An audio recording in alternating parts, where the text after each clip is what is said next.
Nii, tere! Mina teen siis täna paneeritud kanafilee lõikusid. Lõikasin siis kanafileed ribadeks ja panin piima sisse likku. Umbes pooleks tunniks. Nüüd ma panin taldrikule jahu. Siis ma lisan siia magusat paprikat. Ja mul on siuke linnuliha maitseaine. Nii, ja segan selle ära.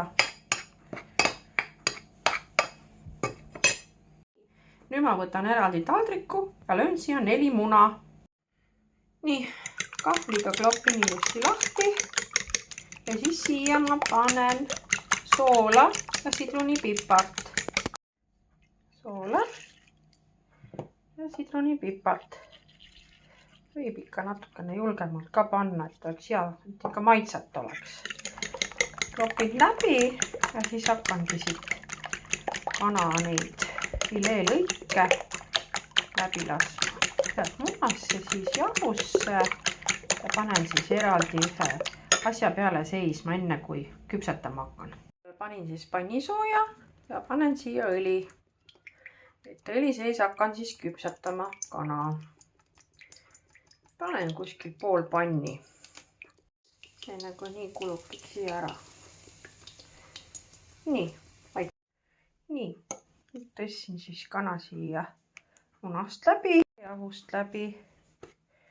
Ja teen kahvliga tavaliselt, et siis mitte oma sõrmi jahutööpideks teha.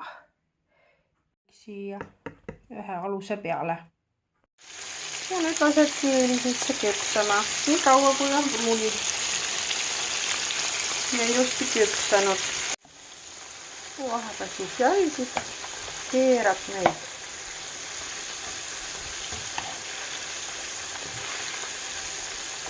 Mitte ka väga kuuma peal.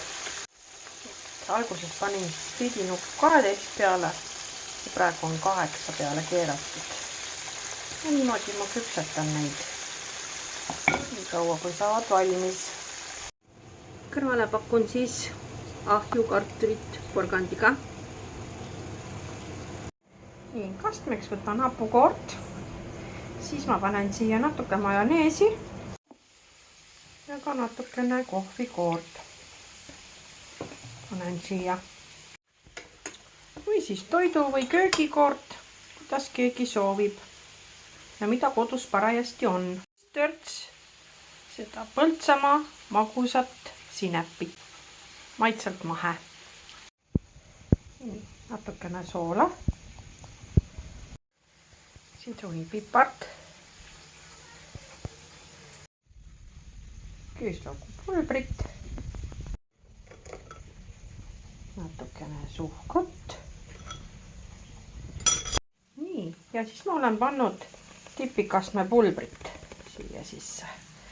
Et see teeb ka väga hea maitse kastmele.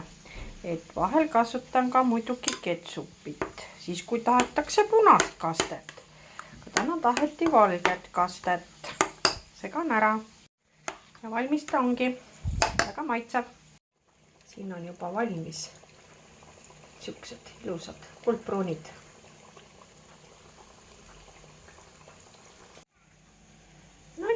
Ja ongi valmis. Väga maitsev.